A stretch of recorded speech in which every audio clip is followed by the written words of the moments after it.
সকাল ৯টা, জানালা ভেদ করে রোদের আলো রুমে এসে পড়েছে ইনিয়া। ঘুমান্ত ইনিয়া পিট পিট করে চোখ খুলে তাকায়। সে নিজেকে অরণ্যর বুকে আবিষ্কার করে। আষ্টে পিষ্টে জড়িয়ে ধরে রেখেছে অরণ্যকে, যেন হাতের বাঁধন ছেড়ে দিলে অরণ্য পালিয়ে যাবে। আজ প্রায় ২ বছর পর এমন সকাল ইনিয়ার জীবনে এসেছে। কতদিন অপেক্ষা করেছে শুধু এই সকালের জন্য। অল্প সময় ঘুমন্ত অরণ্যকে দেখে সে এরপর ঘড়ির দিকে খেয়াল করে দেখে সকাল ৯টা। সর্বনাশ, সকাল ৯টা বেজে গেছে আর ইনি এখনো ঘুমিয়ে রয়েছে। আজ অফিসে মিটিং রয়েছে তার, তাড়াতাড়ি সেখানে যেতে হবে। আজ সকালে নাস্তা তৈরি করার পরিকল্পনা করেছিল ইনিয়া, কিন্তু এখন মনে হয় সেটা আর সম্ভব নয়। সকাল ৯টা যেহেতু বেজে গেছে, নিশ্চয়ই রেহেনা বেগম রান্না করে ফেলছেন। বিছানা ছেড়ে উঠে দাঁড়ায় ইনিয়া, এরপর ফ্রেশ হওয়ার জন্য ওয়াশরুমে চলে যায়। কিন্তু অরণ্য এখনো বিভোর হয়ে ঘুমিয়ে রয়েছে, যার কারণ তার অসুস্থতার জন্য ঘুমের ওষুধ দিয়েছে। আর অরণ্যর সম্পূর্ণ সুস্থ হতে বেশ কয়েকদিন সময় লাগবে। এতদিন সে অফিসে যাবে না, বাড়িতে থাকবে, রেস্ট নিবে। আর সে যেতে চাইলেও ইনিয়া তাকে যাওয়ার অনুমতি দেবে না। প্রায় ২০ মিনিট পর ওয়াশরুম থেকে বের হয়ে আসে ইনিয়া। অফিসের কাজ শেষ হতে প্রায় রাত হয়ে যাবে, তখন গোসল করার সময় থাকবে না, যার জন্য সে এখনই গোসল সেরে নেয়। এরপর আয়নার সামনে দাঁড়িয়ে ভেজা চুল টাওয়াল দিয়ে মুছতে থাকে। সামান্য তৈরি হয়ে নিচে চলে যাবে সে, কিন্তু যাওয়ার আগে অরণ্যকে ঘুম থেকে ওঠানোর দরকার। বিছানার কাছে এগিয়ে যায় ইনিয়া, এরপর আলতো করে ভিজে যাওয়া হাতে অরণ্যর মাথায় হাত রাখে। শান্ত সুরে ডাক দেয়, সকাল ৯টা বেজে গেছে অরণ্য, ঘুম থেকে উঠুন। সকালে খাওয়া দাওয়া শেষ করে ওষুধ খেতে হবে আপনাকে। শান্ত স্বরে ডাকে ইনিয়া, কিন্তু অরণ্য উঠে যা বরং সে নাক মুখ কুঁচকে না তাকিয়ে আবার ঘুমিয়ে পড়ে। অরণ্য বাচ্চাদের মতো এমন আচরণ দেখে ইনিয়া হেসে ফেলে।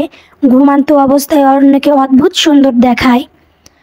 পুরুষ মানুষ কি এত সুন্দর হতে পারে, সেটা বোধহয় তার স্বামীকে না দেখলে সে জানতে পারত না। কিন্তু এখন স্বামীর রূপে প্রেমে যাওয়া বাদ দিয়ে তাকে উঠাতে হবে। ইনিয়া এখন সামান্য জোরে ডাক দিয়ে অরণ্যকে, অরণ্য ঘুম থেকে উঠুন। অরণ্য গম্ভীর কণ্ঠে ইনিয়ার ডাক শুনে অরণ্যর ঘুম ভেঙে যায়। ঘুমান্ত অবস্থায় বিরক্ত হয়ে চোখ খুলে তার সামনে তাকিয়ে দেখে ইনিয়া বসে আছে সেখানে। এতক্ষণে বিরক্তি মাখা মুখ মুগ্ধতায় ছুঁয়ে যায়। সদ্য গোসল করে আসা নারীর রূপে উন্মাদ হয়ে যায় অরণ্য। সৃষ্টিকর্তার এক নিখুঁত সৃষ্টি তার বউ, যার রূপ আর লাবণ্য যেন অফুরন্ত, যেন জান্নাতের হুর, যার প্রেমে অরণ্য হাজারবার শতবার পড়তে রাজি। অরণ্য তার লোভনীয় দৃষ্টি দিয়ে ইনিয়ার সমস্ত শরীর একবার পর্যবেক্ষণ করে। অস্বস্তি বোধ করে ইনিয়া। আজ ইনিয়াকে ছুঁয়ে দেখার তীব্র ইচ্ছে করছে অরণ্য। অবশ্যই ইনিয়ার প্রতি তার অধিকার রয়েছে, বউ হয় তার সম্পূর্ণ হালাল বস্তু। অরণ্য এক টান দিয়ে নিজের কাছে নিয়ে আসে ইনিয়াকে। বিছানায় এক ধাক্কায় ফেলে দেয় ইনিয়ার সম্পূর্ণ শরীর। অরণ্য তার ওপর ঝুঁকে যায়। ইনিয়া নিঃশ্বাসের গতি বেড়ে যায়। হার্টবিট যেন এখন রেলের গতিতে ছুটে চলছে, যা অরণ্য অনুভব করতে পারছে। সামান্য ছোঁয়ায় তার বউয়ের যে অবস্থা করছে, যদি সম্পূর্ণ শরীরে জুড়ে অরণ্যের হাত বিচরণ চলে তখন কি অবস্থা হবে ইনিয়ার। সম্পূর্ণ গাল লাল হয়ে যাচ্ছে ইনিয়ার লজ্জায়, যেন ওর গাল নয় বরং টমেটো। অরণ্য তাতে হাত দিয়ে ইনিয়ার গাল ছুঁয়ে দেয়, এরপর এগিয়ে যায় সেখানে। দীর্ঘ সময় ধরে গাঢ় চুম্বন করে সেখানে প্রায় শতখানে বার ঠোঁট ছুঁয়ে দেয়। ইনিয়ার সঙ্গে সঙ্গে অরণ্যর গলায় হাত রাখে। অরণ্য ইনিয়ার কানের কাছে গিয়ে মাতাল করা কণ্ঠে বলে, শত্রু হয়ে জীবনে এসেছেন, বউ হয়ে থেকে যান। সারা জীবন ভালোবাসা আর যত্ন করে দিয়ে আগলে রাখবো, কথা দিলাম। ভালোবাসি বউ, অনেক ভালোবাসি তোমায়। ইনিয়ার ভালোবাসি শব্দটা শুনে মনটা জুড়িয়ে যায়। তার সমস্ত শরীর কেঁপে ওঠে। কম্পিত ঠোঁটে আঙ্গুল ছুঁয়ে দেয় অরণ্য। এরপর অগ্রসর হয়ে সেই দিকে যখন ইনিয়ার একদম কাছে গিয়ে ঠোঁটে ঠোঁট মিলিত করবে, হঠাৎ করে তখন দরজায় কড়া শব্দ শোনা যায়। অরণ্য যথেষ্ট বিরক্ত হয়, সম্পূর্ণ মুড নষ্ট করে দিয়েছে তার। বাইরে থেকে সাইমা ডাক দেয়, ইনিয়া তুমি কি এখনো ঘুম থেকে ওঠো নাই? আজকে না তোমার অফিসে মিটিং রয়েছে? ইনিয়া অফিসের মিটিং শব্দটা শুনে ইনিয়ার হুঁশ ফিরে আসে। তার দেরি হয়ে যাচ্ছে। এখন যদি অরণ্যর সাথে থাকে তবে তার মিটিং মিস হয়ে যাবে। শরীরের ওপর থেকে ধাক্কা দিয়ে অরণ্যকে উঠিয়ে দেয় ইনিয়া। এরপর তাড়াহুড়ো করে বের হয়ে যায়। বিরক্তি নিয়ে বিছানায় শুয়ে পড়ে অরণ্য।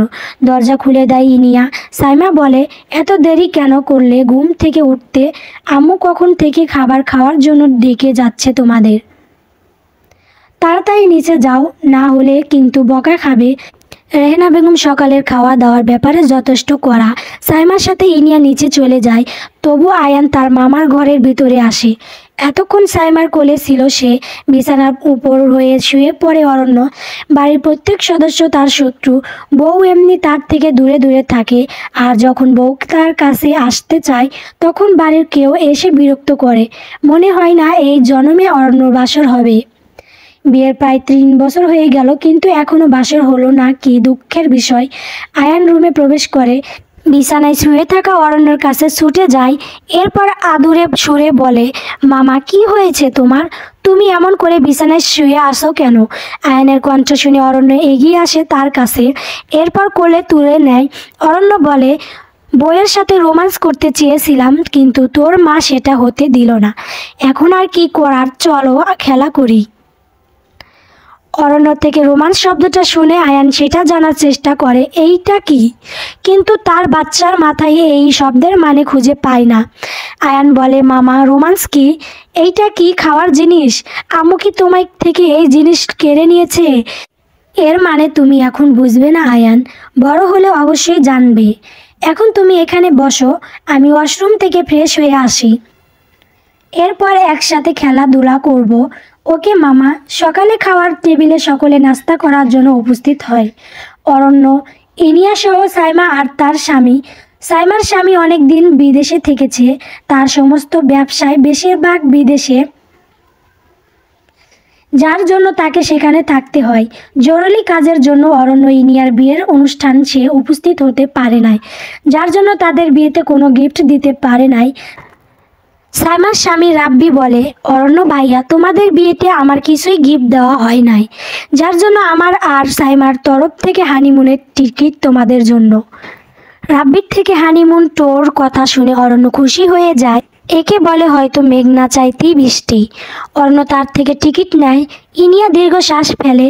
হানিমুনে গেলেও এই অরণ্য তাকে কাঁচা চাবিয়ে খেয়ে ফেলবে। তার যে কিনা অবস্থা হবে। অরণ্য ইনিয়ার কাছে গিয়ে বলে, বউ তোমার হানিমুনে গিয়ে কে বাঁচাবে? তুমি শেষ। অরণ্য রাজ চৌধুরী তোমাকে শেষ করে দিয়েই শান্ত হবে, চলবে।